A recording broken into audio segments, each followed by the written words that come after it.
There we go. Okay, so click the OK.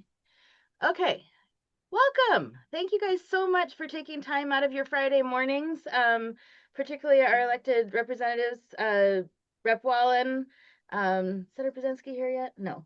I, But I watched the end of session. Everybody looked just exhausted. So I really appreciate you being here today.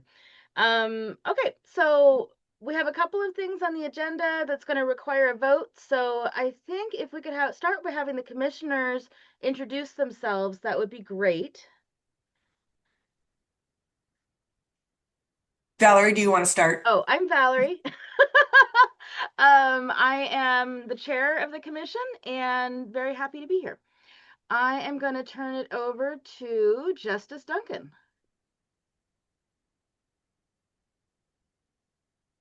Good morning, everyone. I'm Rebecca Duncan.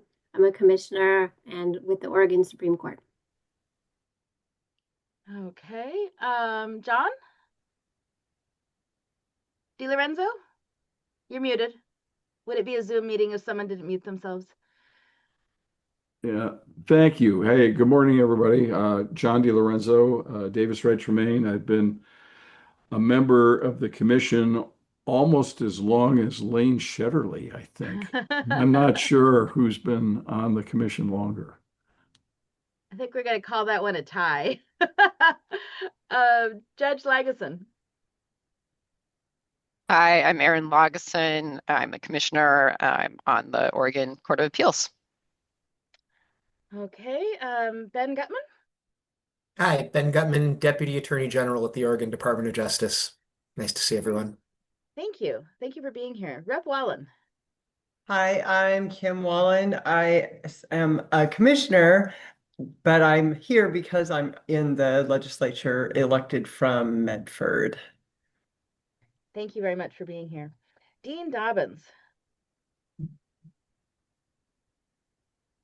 Hi, everybody. Jeff Dobbins, Dean at Willamette, former executive director of the commission, but very former at this point. Eva. Hi, I'm Eva Kripalani and a commissioner, and I have a law firm here in Portland. I'm a co-founder of a law firm in Portland. Great, thank you. Krista. Hi, Krista Obold Eshelman. I'm a commissioner and supervising attorney at Youth Rights and Justice, and we do juvenile public defense. Fantastic. Judge James.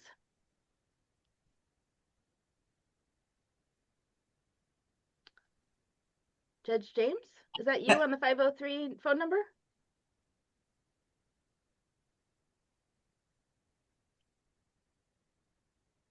I don't know what to do.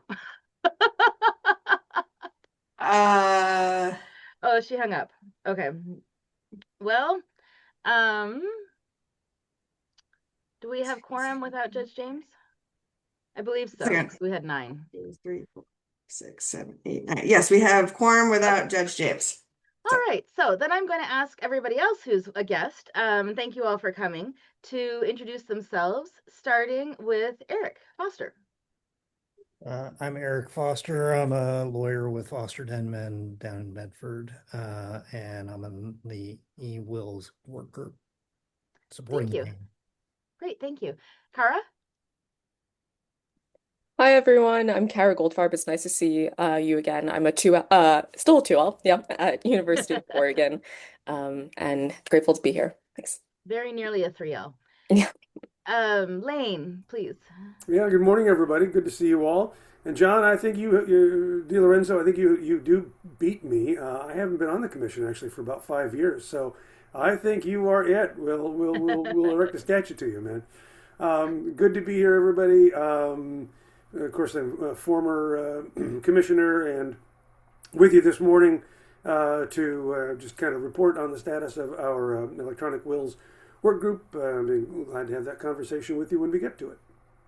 Great, thank you. Oh, Lane, by the way, I would much rather have a statute than a statue. Ah, good. I think you've got plenty of those, John.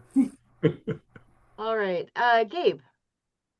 Hello, I'm Gabe. I'm just like Kara, a research assistant and still a 2L at the University of Oregon. Great, thank you. Okay, Jeff Petty. Jeff Petty, probate legal policy advisor for OJD. Great, thank you. Chana. Thank you. I'm Shannon Newell. I'm with the government relations team at OJD. Great. Tisha. Hi there, I'm Tisha Pascone. I am one of the analysts with the Legislative Policy and Research Office supporting the House and Senate Judiciary Committees. Wonderful, thank you.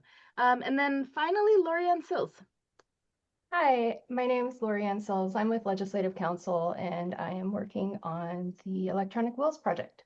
Great, thank you so much. Okay, so agenda taken care of. That leads us to minutes. So you should have received a copy of the minutes of our November 21st meeting. Does anybody have any discussion, corrections, questions, so on and so forth? I have a typo. And it is under the LLC Act work group. I should have said 2026 and 2027, and I wrote 2027 twice. So it's my own typo. I can correct it. Okay, great. Anything else? Okay, with that, can I have a motion to approve the minutes? So moved. Thank you. Second? Okay, Justice Duncan second. All in favor of adopting the minutes? Any opposed? Minutes pass. Okay, so the next thing, and one of the things we do have to vote on today is the proposed budget. So Amy sent around oh, Judge James, welcome. Do you want to introduce yourself briefly? Hi, sorry, it took a while. I'm Mary James. I'm a senior judge, and I'm a member of the commission, and happy to be here remotely. Fantastic. Welcome. So we're just starting to talk about the budget. Amy sent around the proposed FY 2027 budget, and you know, because of the budget uncertainties so far that we've been hearing about and the I conversations don't know how to we've turn had. it. I'm sorry, what? Nothing, sorry.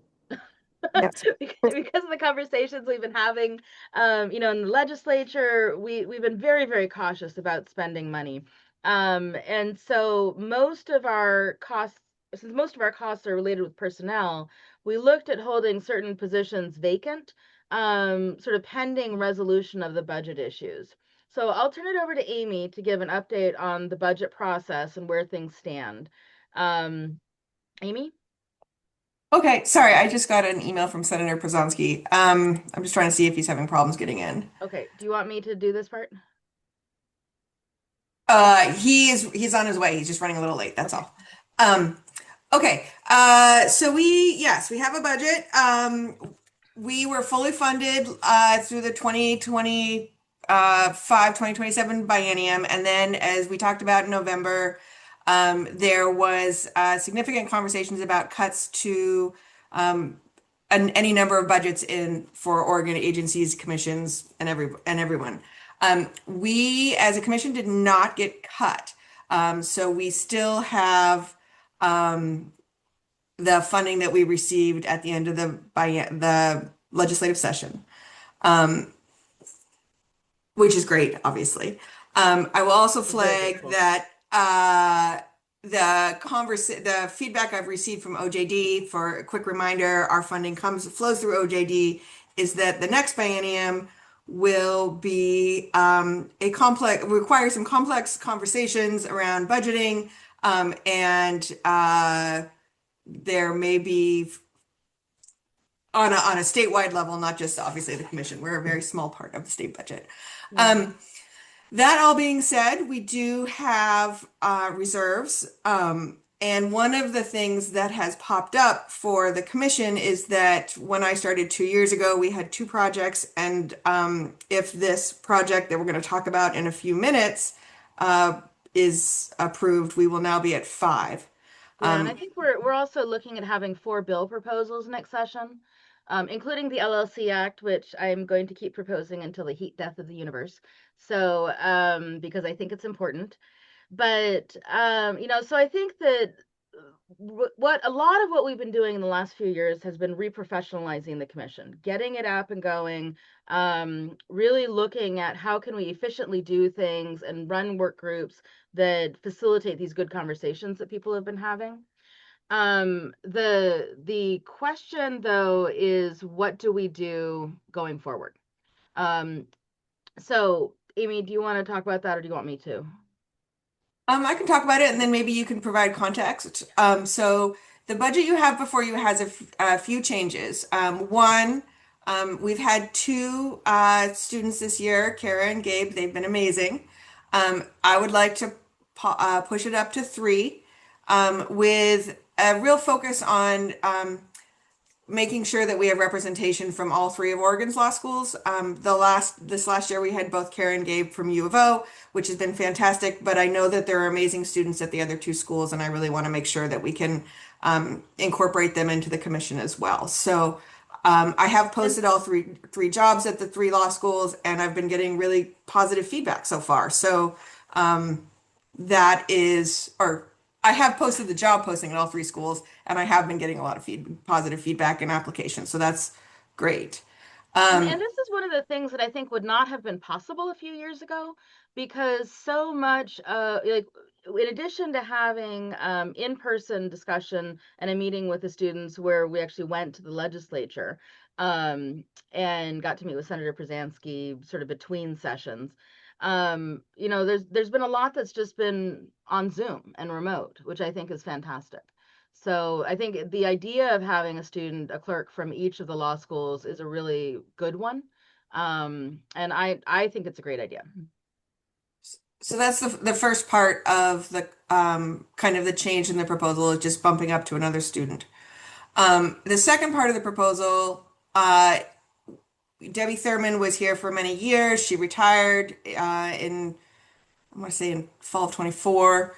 And we held that position vacant during session, and then with the feedback on the financial information. I've put that part-time position back in the budget for the fiscal year 2027. The money was there, identified in fiscal year 26. And we just didn't do it because of the concerns, or we haven't done it yet because of the concerns around the state budget. So it's a part-time position, and that funding is there. And then the third part is the legal fellow that we've talked about in the past. I put the funding back in for that. I am finding that even with amazing students, if we are going to do more projects, and I'm hearing about more projects, although I haven't received any more proposals recently, it would be good to prepare for that possibility and have that funding identified and that process set up. So that was the third part. If we want to grow much beyond what we have right now, which is 4 projects, we're going to need more people. Yeah, So so that's what I have. I think the budget that's before you is conservative, but I think that it permits us to move forward and take on some of these additional projects that we're talking about. With 5 projects possibly in the works, that's going to be capacity under the current budget, I think. And so it may be that some of the discussions we have with the legislature or with sponsors, revolves around, okay, do we even have bandwidth to take on any new proposals? So, but I think for where we are right now and where we expect that we're going to be for the next period, I think this budget makes sense. Does anybody have any questions about the budget as we circulated it? I had a question about the proposed fellow that you're talking about, just making sure that I'm tracking this. So that would be you're not talking about a law student. That would be a law school graduate. Yes. So actually, Ben, thank you so much for asking the question, because this was a conversation we had prior to you joining the commission. Yeah. I'm sure. Yeah. Sorry. No. And I appreciate you raising that. So the idea is to have a postgraduate law student to do a 1-year limited duration fellowship who will support legislative proposals and work groups, and kind of it's a a little bit of, hey, we will be able to increase the capacity and the number of work groups we're working on, but also an introduction for law students, recent law grads who are interested in policy work. So it's an opportunity for them to get involved on the policy side, and for us to increase our space and what we're doing. And I guess my main question is, do we think we can, if I'm understanding right, we'd be offering $65,000, and I'm just wondering if we can be competitive in hiring the right person for that. I don't know what the market is for people right out of law school, but that seems like that might be a little bit lower than some of the other things that they could be doing. So this is a really good question as well. We are this is similar to what is provided for the post-grad fellows in the other programs at U of O. They have a couple different fellows. And we are kind of hitting against, quite frankly, my salary. So there is that complicating factor of Sure. Yeah. I got it. Yep. That makes sense. Thank you. Yeah, and I think that's part of a bigger discussion that I want to have at our June meeting, about, compensation in general and some of the discussions we need to have around that. Because I do think it's important that we hire the right people for the positions and pay them what they're worth. So, anyhow, but for right now, may I have is there any other discussion about the proposed budget? Okay, hearing none, may I have a motion to approve the budget? So moved. A second? I'll second it. Great, all in favor? Aye. Any opposed? Great, motion passes. Thank you all.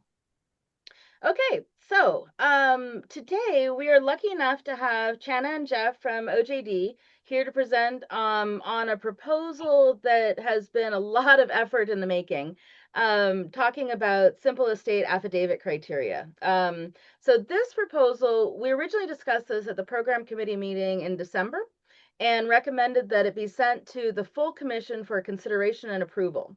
Channa and Jeff, when you're ready to go, just please go ahead. All right. Thank you so much, Chair. Thank you all for having us.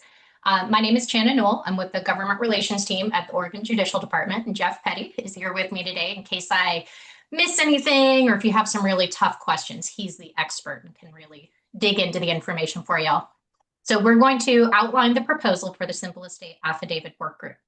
We'll provide some background on the issue. We'll explain why we think the Oregon Law Commission is the right place to host this work, what next steps we have, and then we'll take any questions you might have. Or feel free to interrupt us as we're going along, and we'll take your questions as they come. So Channa, first, by way of background. Can I interrupt just one more? Yes. Welcome, Senator. Can I get you to introduce yourself briefly so we have it in the record? You're muted.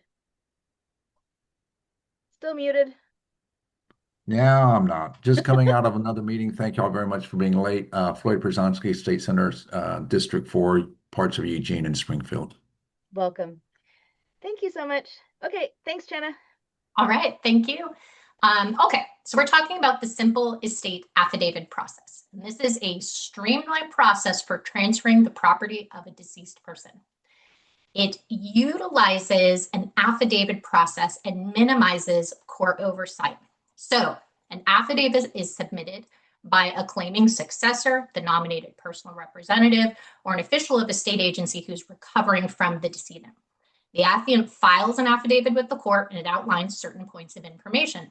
That information includes the heirs to the estates, the debts and the assets of the estate, and efforts made by the affiant to file claims or to find those who have claims against the estate.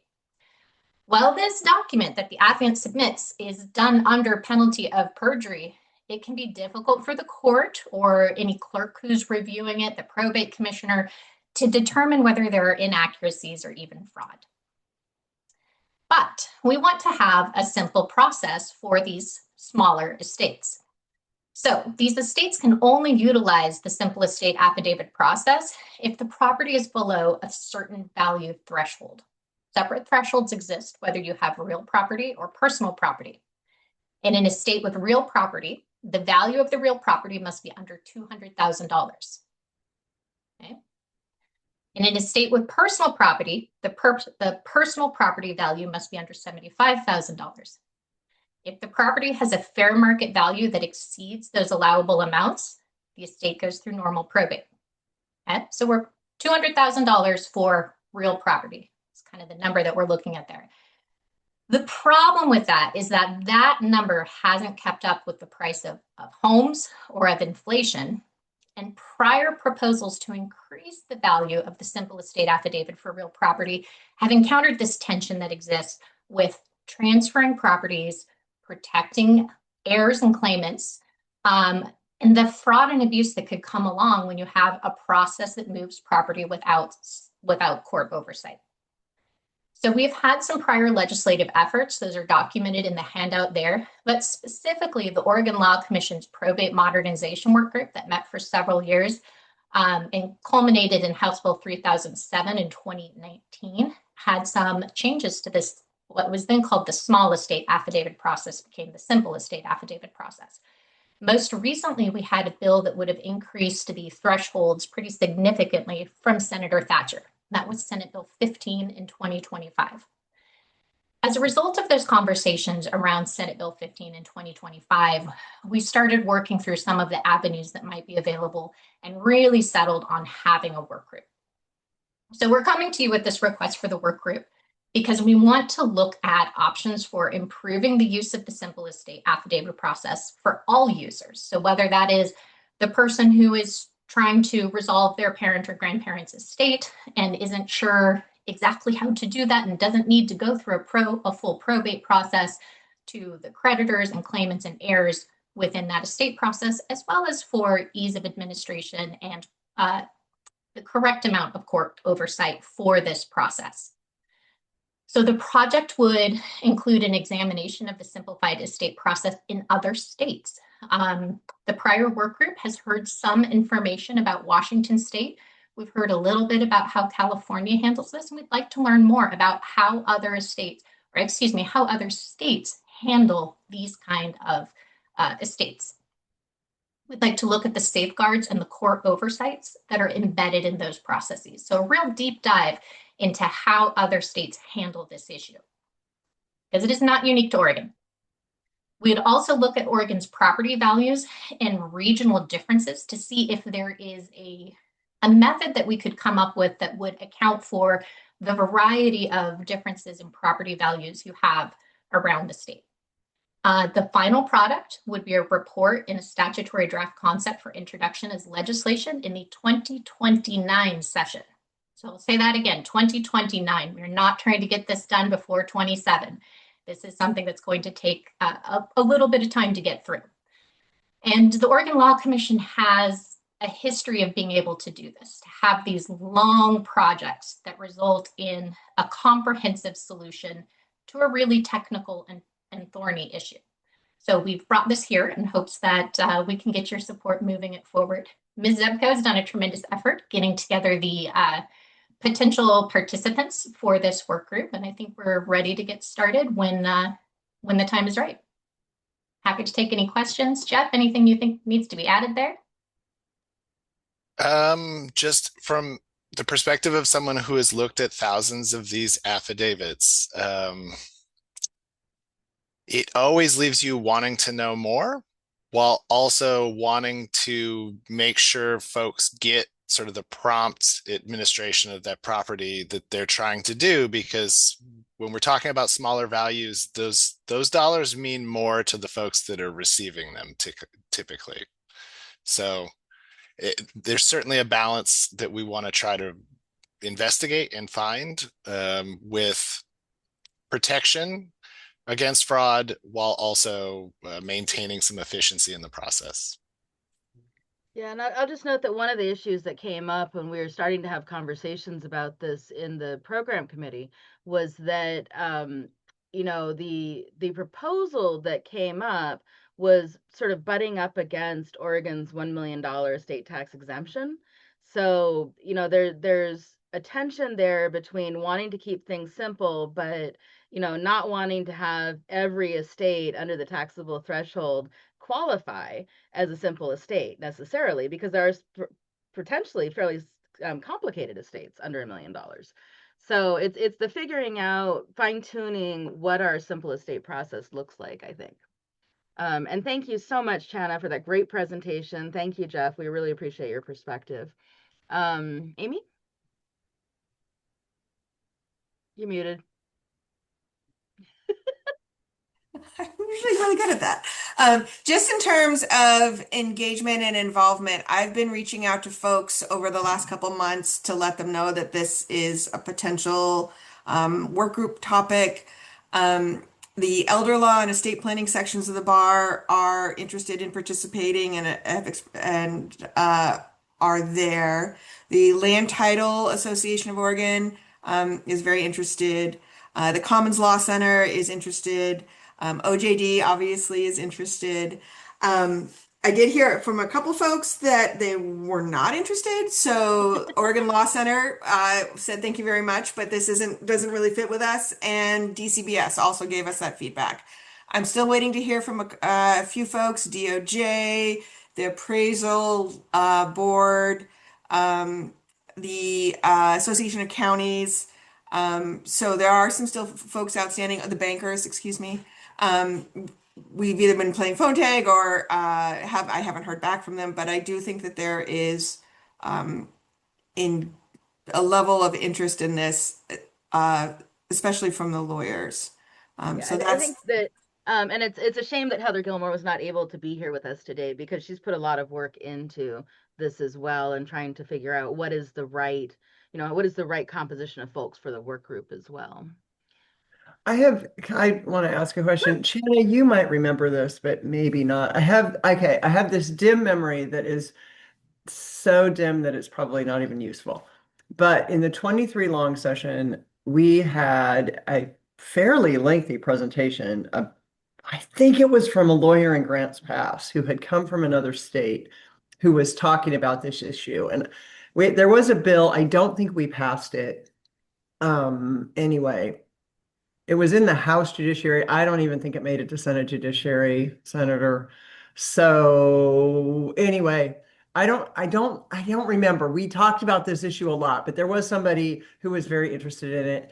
Maybe I can go back and try to refresh my recollection. But it was the 2023 long session for sure. Okay, great. Well, we can certainly ask one of our able law clerks to take a look at that as well. And I did want to let you all know, I didn't mention this earlier, I'm sorry. I did reach out to Senator Thatcher and let her know that this proposal, because this conversation into the 2025 session came from a bill that Senator Thatcher had introduced and ultimately passed, but was heavily amended, I think, in the House. Right. And Representative Mannix was also very involved in this conversation, and we've talked to him about it as well. And I think it was Representative Morgan who brought it in the House Judiciary, in 23. Oh, that's really helpful. Thank you. Yeah. Dobbins. Yeah, so I was just looking at the scope of the project and just wanted to make sure, just because it's a little bit unclear. I mean, maybe it's obvious in light of the whole thing, but as I understand that the theory here is not just to look at whether or not the thresholds need to change, but just to look at the processes overall. And I'm just thinking maybe the scope of the project should just be explicit about that. So something that says, include an examination of the estate processes in Oregon and other states. And I've actually just sort of in light of those investigations, here's some possible language. The work group would be charged with evaluating the need for changes to the SEP processes and thresholds, and then doing a report. That's a great clarification. Thank you so much. So I have a comment, Valerie. Sure. And I may not have seen it, so maybe I overlooked it. But it seems to me that, first of all, I like the fact that this will be an ongoing project for a while, because I think there's a dynamic that will be happening within the next legislature, or maybe at the ballot, with respect to the death tax.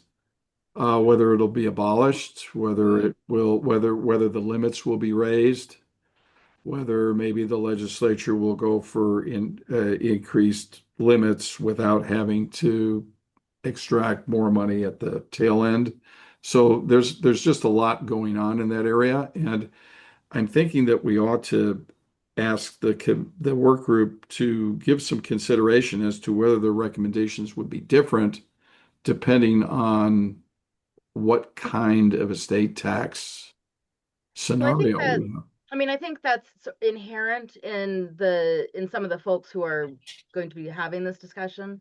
I think the recognition, or at least the discussions that were had at program committee, are that the just increasing the threshold is too simplistic, right? Right. So, if we're going to be doing a deeper dive, and I think Dean Dobbins' suggestion is great as far as, okay, so what do we do then? I think that has to take into account wherever the state of the Oregon estate tax is at that time. And I would love to have an in-depth conversation over a glass at some point about the estate tax, because it is one of my favorite topics. But that's probably tedious for everybody else on the call. Representative Mannix would love to indulge you in that conversation. I promise. Well, no, I think it is important, and it's an important consideration. Yeah. Anyway, I didn't see it explicitly in the charge, and maybe we might want to just put a footnote in there to remind the work group that we are cognizant of the fact that this is a dynamic area and might impact their thinking. Amy, can we communicate that to the work group, please? Yeah, I've got notes, and I think we can put that in there as well. Yeah, sounds good. Okay, so the only issue right now is that we do not have a chair for this work group. One model that Amy and I have discussed is having a technically strong vice chair and a commissioner as chair to make sure that the process flows and the trains run on time. I mean, I personally believe that's the main job of whoever's running a work group, is to make sure that the meeting is as short as possible and yet covers all the ground it needs to cover. But another model is having the proposed advocates identify and recruit a commissioner and chair, which I think is maybe not as efficient a model as it could be. So I just wanted to float this, because one of the things that we are going to have to do as part of this, what the commission has to do, all y'all have to do, is approve the proposal today for it to move forward. The work group then works to identify a chair and works to identify the members of the work group. Judge James? You're muted. Oh, you're muted. Yes, right. So for some reason, I had it in my mind that we had talked to Lane Shetterly about chairing this work group, but I don't know if that's just a pipe dream or if that's something that I remember historically. Pipe dream, definitely pipe dream. I would love to arm twist Lane into doing this, but he's currently chairing the eWills work group for us. So, I don't want to abuse his patience for OLC projects. So I think that that's going to be a bigger question that we should think about going forward. But just wanted to put it out there in case one of you who is not necessarily an estate planning person is approached to chair this work group with a technically strong vice chair. So, got it? Okay, so with that, may I have a motion to approve the creation of the work group to look at the small estate affidavit criteria with the modification that Dean Dobbins suggested? So moved. Second? Second. All right, all in favor? Aye. Aye.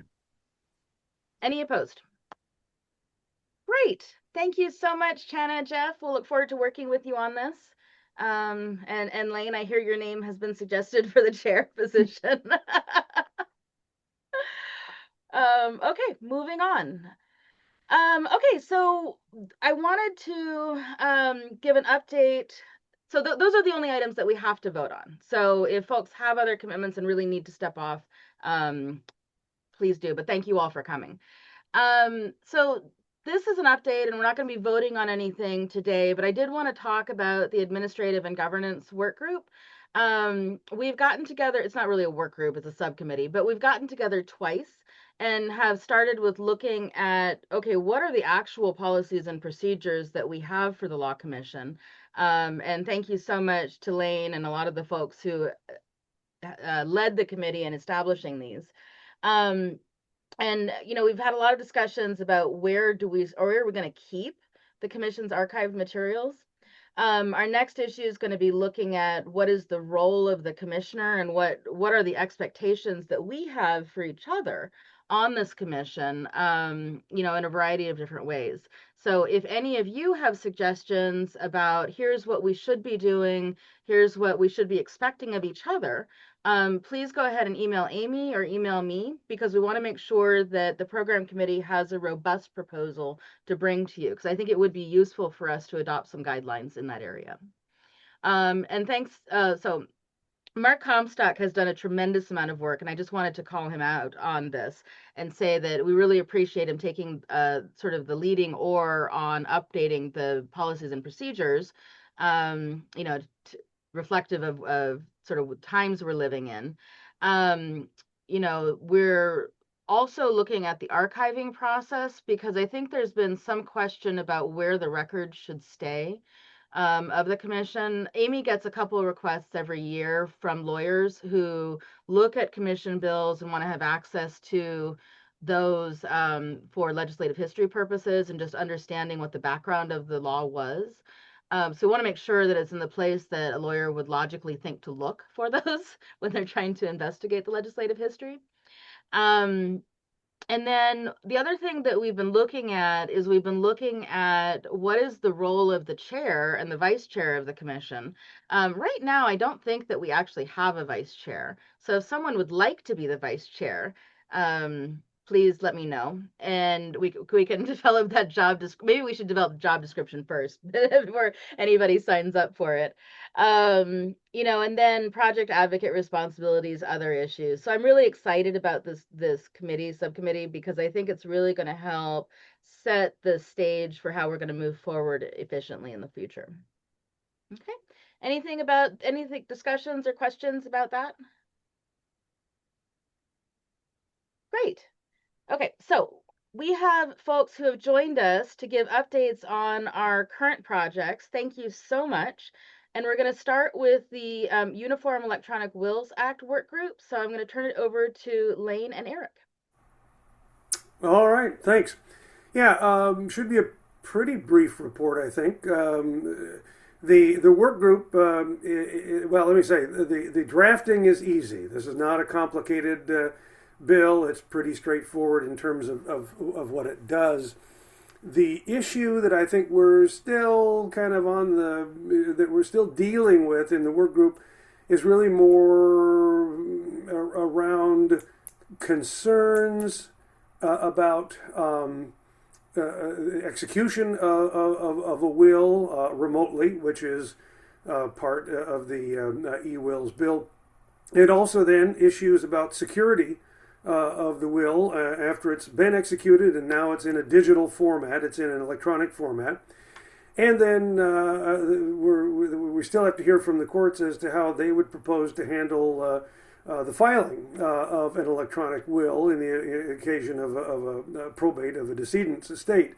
And so I don't want to say it's philosophical, but I think there is concern still about sort of the nature of the technology, and concerns, as I said, that remote execution, security around that, and protection against fraud and undue influence where this is being done remotely.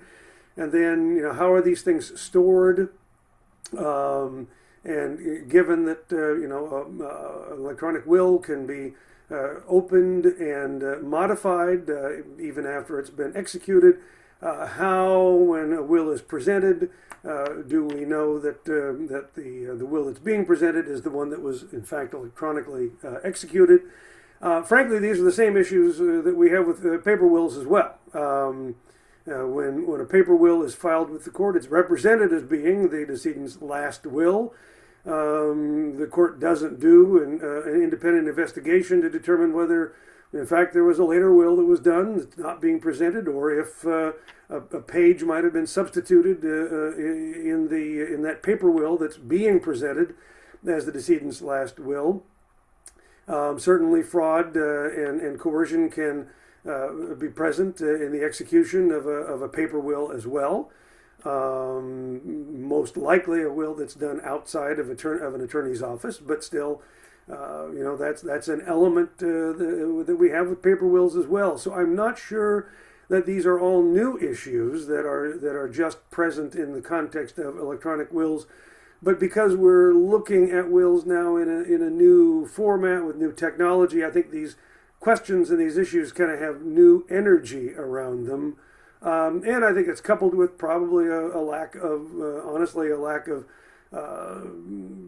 knowledge and sophistication on the part of us lawyers about the technology that undergirds remote execution and storage and protection against manipulation of these wills. And so that's the flavor of the conversation that we're still having in the committee. And I think it's important to get the committee comfortable with the whole concept of electronic wills.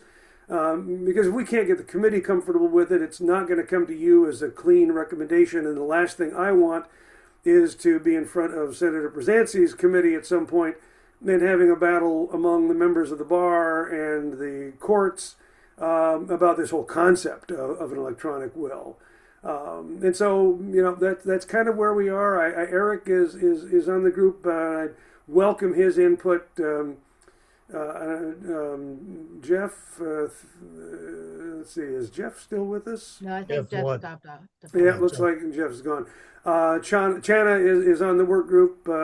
And in fact, we've asked the courts, as I said, in the next committee meeting to kind of talk to us about what they see as the technological issues of receiving an electronic will for probate. And so I'd welcome Chana and Eric and anybody else that has been attending these work group meetings to share. So I'll just add the counterpoint to the fraud arguments and be a little bit more positive about how the committee, I think, is also looking at this, and you've expressed this, Lane, but these electronic wills are coming and they're being signed in other states. And, part of this is going to be being prepared to be able to work through those wills as they come to Oregon. So that's all I have to add, Lane. You did. Yeah, thanks.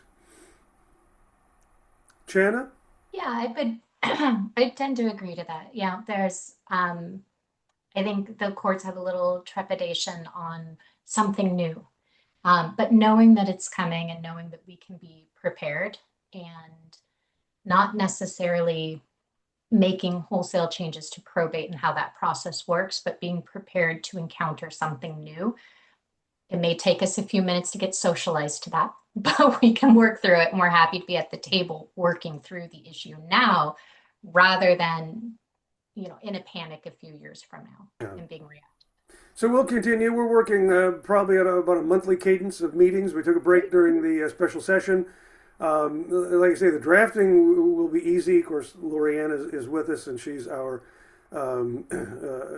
drafter extraordinaire that's been meeting with the committee. But she may see the drafting is a little bit different, but I think it's pretty straightforward. So once we get to the point where there's acceptance, and I think Eric makes a good point, that we're trying to get the committee adjusted to as well, that these are coming, that this is, we are in the day of electronics. We sell real property, buy and sell real property electronically. We enter into contracts, multi-million dollars contracts for purchase and sale and all sorts of things electronically. And it's just kind of a new thing to think about that in terms of wills. But again, it is coming. It's part of the new technology. And I'm hoping that we can get the committee there comfortable with that in time to be able to present a recommendation before the end of the year to get in front of the 2027 legislative session. Judge James, you had a question.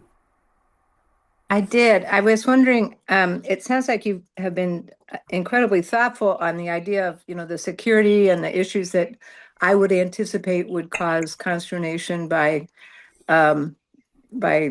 courts and family members and the like.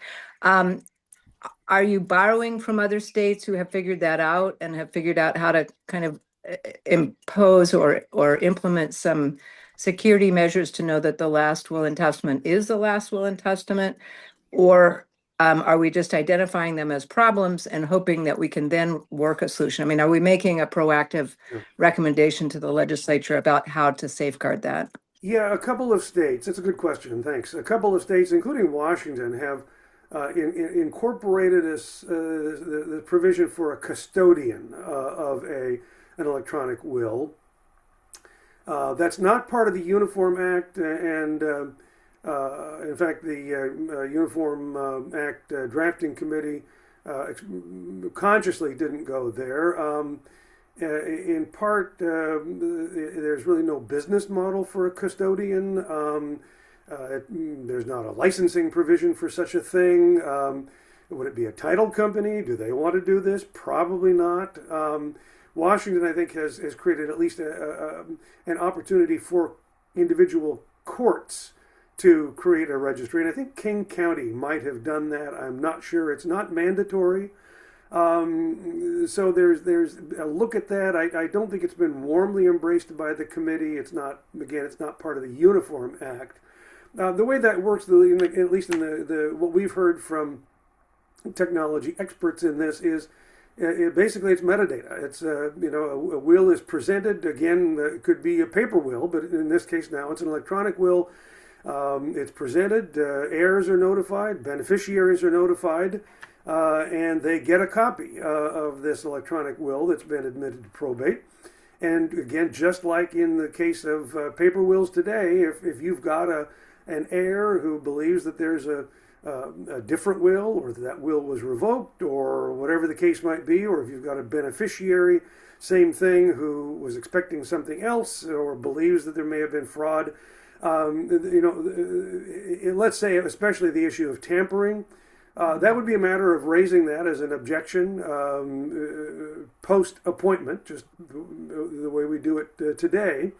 And in fact, probably tampering with electronic will can be easier to prove or to establish than tampering in the case of a paper will, because you've got the metadata. You'd have the date that the will was executed. We'll have a recording or a record of that. And then if there's metadata in the document that shows that it was opened, at a later date and the contents were modified, then there clearly would then be evidence of tampering. And so, but it would still be, at least at this point, on the basis of somebody raising an objection, recognizing that something is amiss. Again, just as we have with paper wills today. There's no independent determination when a will is filed, of course, that it was, executed with a sound mind and has not been tampered with. That all comes, if it comes at all, through objections by interested persons who have knowledge that of a matter they want to bring to the court. Great, thank you. Anybody else? Fun stuff. Questions, concerns? I did want to say that I was discussing this proposal with a colleague the other day, and we were talking about the difficulty that folks in rural areas can sometimes have finding estate planning advice. And so I think this is a good step to helping bridge that gap. So thank you all very much for your work. Yeah, the Electronic Wills Act. Yeah. Execution, you bet.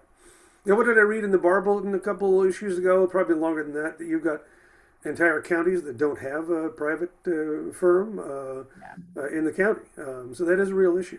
Access. Yeah.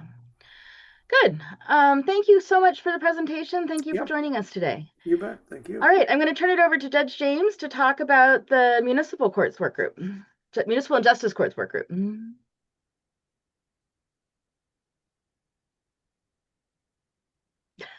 All right, finally. I have my phone perched on top of a rabbit head, so it's kind of trying to get it to you. So we are making good progress. We have a number of different subgroups of the Municipal and Justice Court work group working.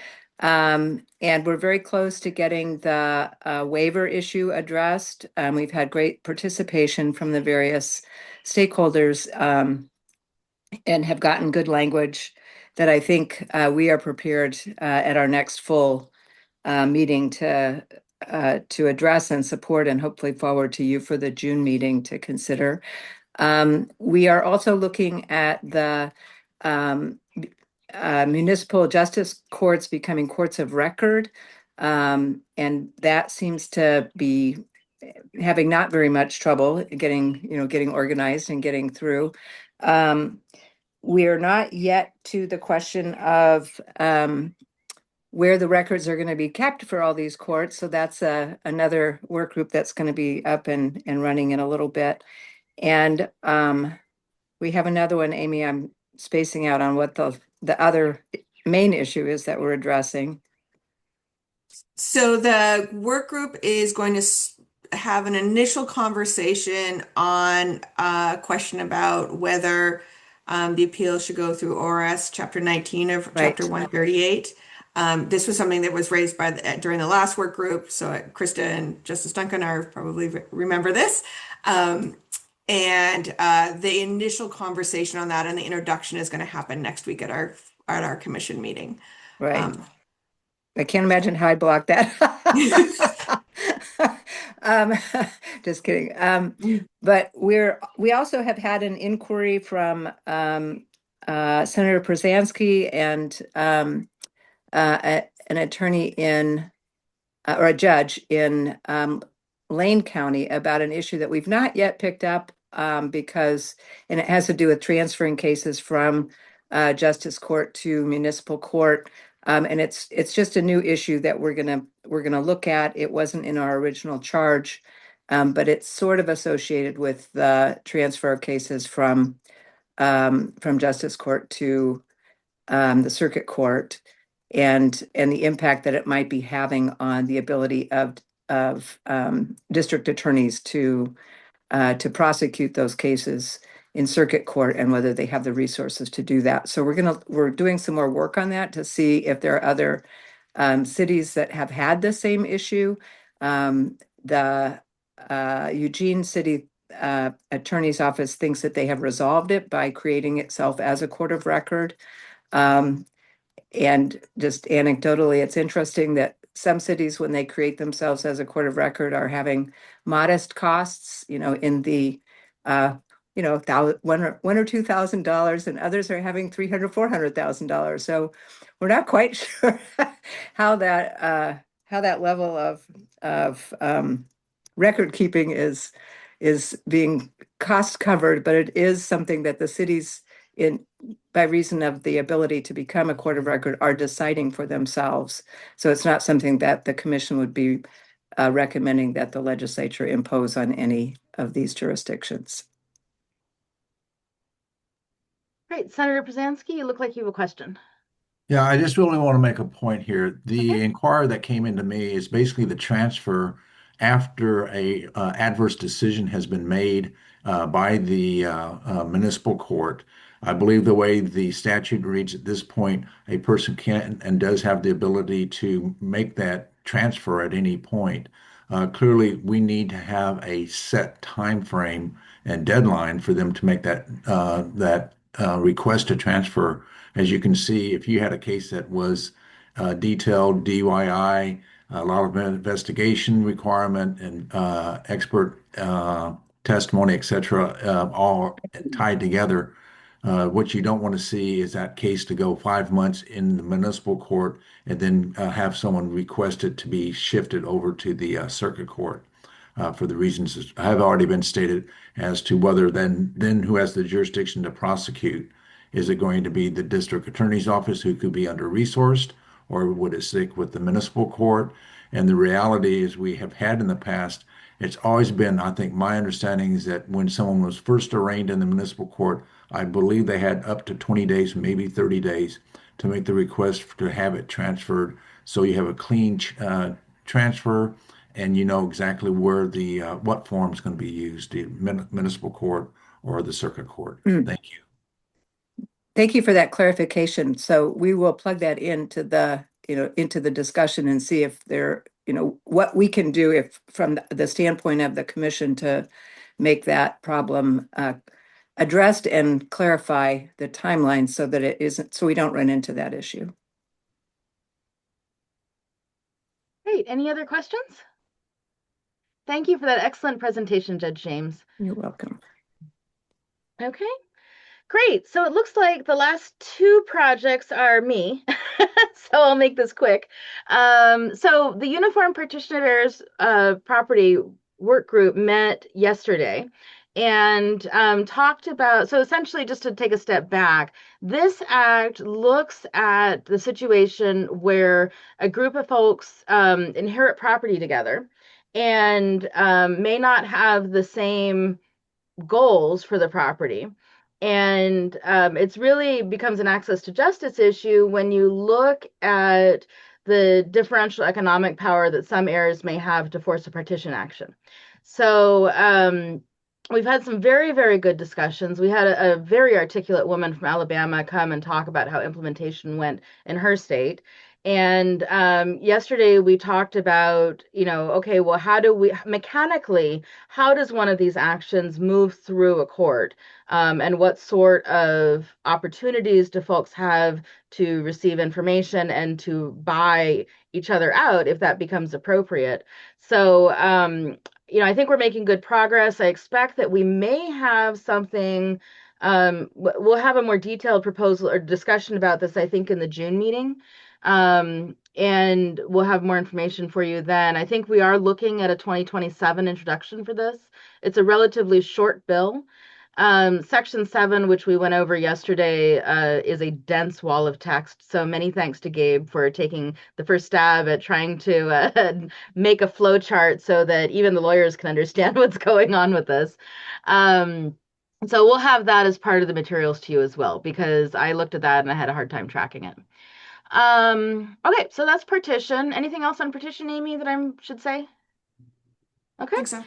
LLC Act Work Group persists. We will persist. We will continue to, storm the beaches.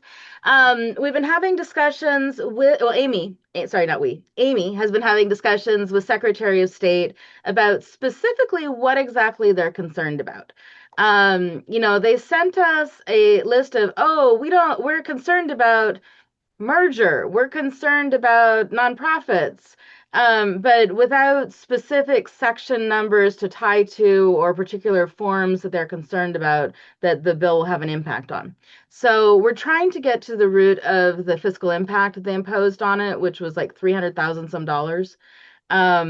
Just so we can understand and perhaps find a solution where the perfect is not going to be the enemy of the good. So, so it may be that we reintroduce a revised version. It may be that the Secretary of State's technology issues get resolved so that we don't have to, have that fiscal impact issue. John. Yeah, for the benefit of those who are new to the commission, our problems have not been substantive. No. They're fiscal. And the bill always goes to Ways and Means, because the Secretary of State's office is afraid of their shadow and thinks there might be another cost involved in doing whatever. And so we always end up in Ways and Means. So I have a question for Senator Prozansky, because I know he's as frustrated as I am about this bill. Do you think it would be worth it for you and me and Valerie to sit down with Representative Sanchez and Senator Lieber to talk through this, to see if we can get to the point where Ways and Means is comfortable with just getting this bill through? I mean, just having a discussion with them. I think, John, I think that's something we can always look into. I mean, getting them together, of course, I think that's probably would be probably a virtual versus a face to face, just Mhm. knowing their schedules and stuff. I'm Right. happy to participate in that. I forget what the numbers were as to what the cost is, so remind me what the last prediction was. Valerie, it wasn't huge. What No, was? it was about, well, it was about, I think, was it just under 300,000 for the biennium? Yeah, that's So, should be something that is attainable. yeah, that was our hope. And this is one of those bills where it's going to help small businesses, it's going to help large businesses, it's going to create, what people, it will enable people to do the things that they need to do more easily. So, I think that's why we've been a little bit stymied about why we can't get this through. So I would really appreciate any help that we can get on this. Let me just follow up. If we haven't already had some type of a package put together for the co-chairs to actually be able for them to digest, that's something that we definitely would need to do or should do, and then get it to them before we would have that meeting. And you Hmm. may find out that it may not be as necessary to have the meeting because they may get the bigger Great picture. idea. That's a great suggestion. So we will Thank you. definitely do that. But I wanted to thank Amy for all of Let her me just hard work. follow up. One other thing I think would be good is to have Representative Wallen engaged in this too. Yeah. And I think between the two of us, we could put quote unquote our names with it, and that may help facilitate action sooner and maybe some commitment earlier. I agree with all of that. That is how these things ultimately make their way through, and probably why we're on the commission at the end of the day. Well, we very much appreciate that, and we'll coordinate with you both on this. I know the business community very much wants to see this move forward. Yeah, we Okay, can work on that. great, thank you. I think that's all of our current projects, actually. So I will turn it over to Amy to introduce the work plan for the January through June 26th, and that is our last item. So work plan, and I'm actually going to interrupt and not start with a work plan because I did want to just flag a scheduling issue, and I know that some folks have to roll off at 11 o'clock, and we're already a little past that. So with the legislative interim schedule, we're going to have to reschedule the December meeting so that we can meet prior to Ledge Days in order to, if we're going to approve these proposals for 2027, so they can be discussed potentially during Ledge Days and potentially become committee bills, because right now our meeting is scheduled for the 4th, and Ledge Days are the 1st through the 3rd of December. So I did want to flag that, that scheduled meeting on the 4th is going to have to be moved, and I just wanted to let folks know. So yeah, and Amy and I talked briefly about this, and it'll probably be before Thanksgiving, just because my life becomes unmanageable after Thanksgiving. So okay. So just wanted to get that out of the way and make sure that that got shared with as many people as possible. And then Amy, I think it may need to actually the concepts and stuff. We have to have stuff in for legislative drafting in September for the actual drafting of the legislation. So what that last meeting is basically us introducing legislation to go in for pre-session filing. Yeah. So clearly, even though it's a long session, I would suggest that we have at least the concepts being drafted at the deadline through one of the two judiciary committees. So interestingly enough, we actually, by statute, LC drafts our bills for us without having to have a request through a committee. So we are, Lorianne might be able to speak better to this, and if I say something wrong, Lorianne, please correct me.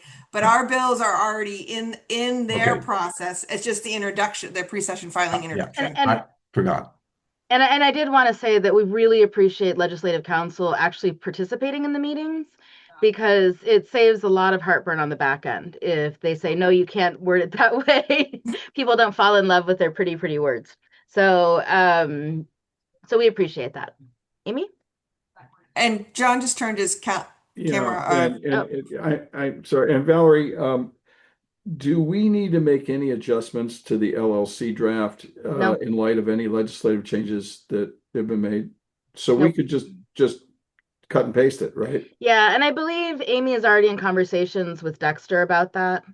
Dexter Johnson at Legislative Counsel's Right. office.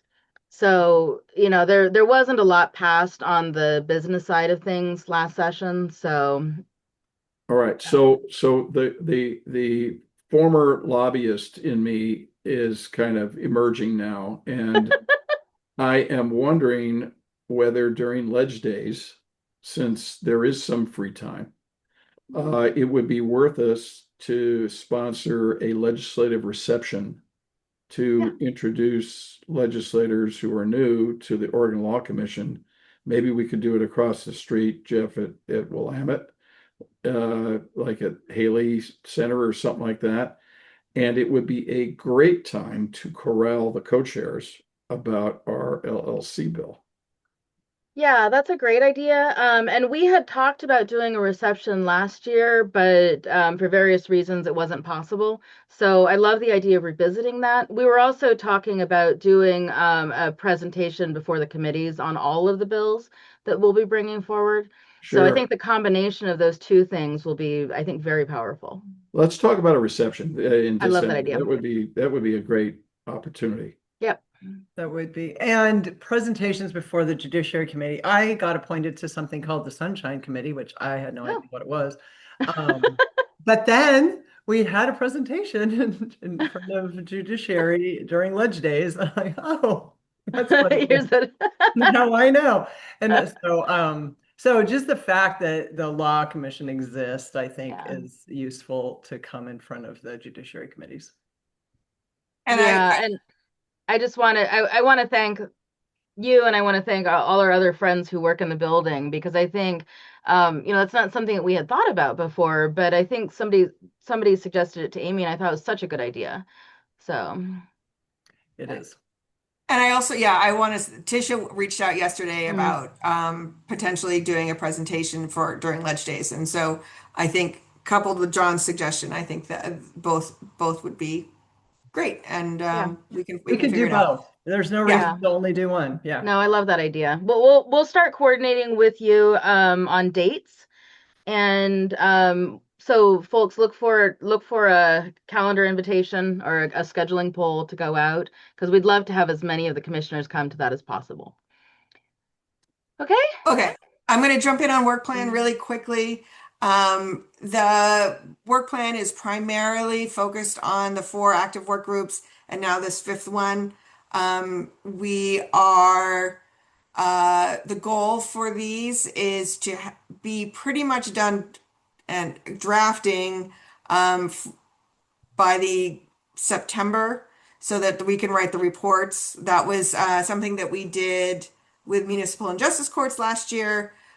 It was a little bit tighter, or I guess that was 2 years ago, excuse me.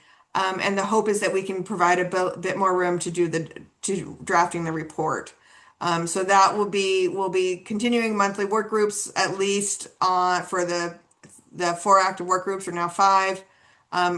Preparing to finalize drafts of the report in September, and so that we can get that out to you before what was the December meeting now sounds like a November meeting, so that we can get that information to pre-session filed and have it all wrapped up. Other issues that are on here are a bit more straightforward in terms of budgeting and staffing, getting that information where it needs to go. And then I'm trying to think if there's anything else on here that was really popped up that was unique. And I'm just looking really quickly. Yeah, I think it's for the most part kind of doing that, doing the administrative side of the commission, which is a lot of just stuff in the background to make sure that we all keep moving in the right direction. Does anyone have any questions about this? I didn't think so. Great. We don't have to adopt it. I just think it's useful for everybody to see what the plan is and what we're working on. Good. So anything else that we should talk about for the good of the order? Fantastic. Well, I apologize that we went 15 minutes over an hour, but I'll give you back the other 45 that we had scheduled.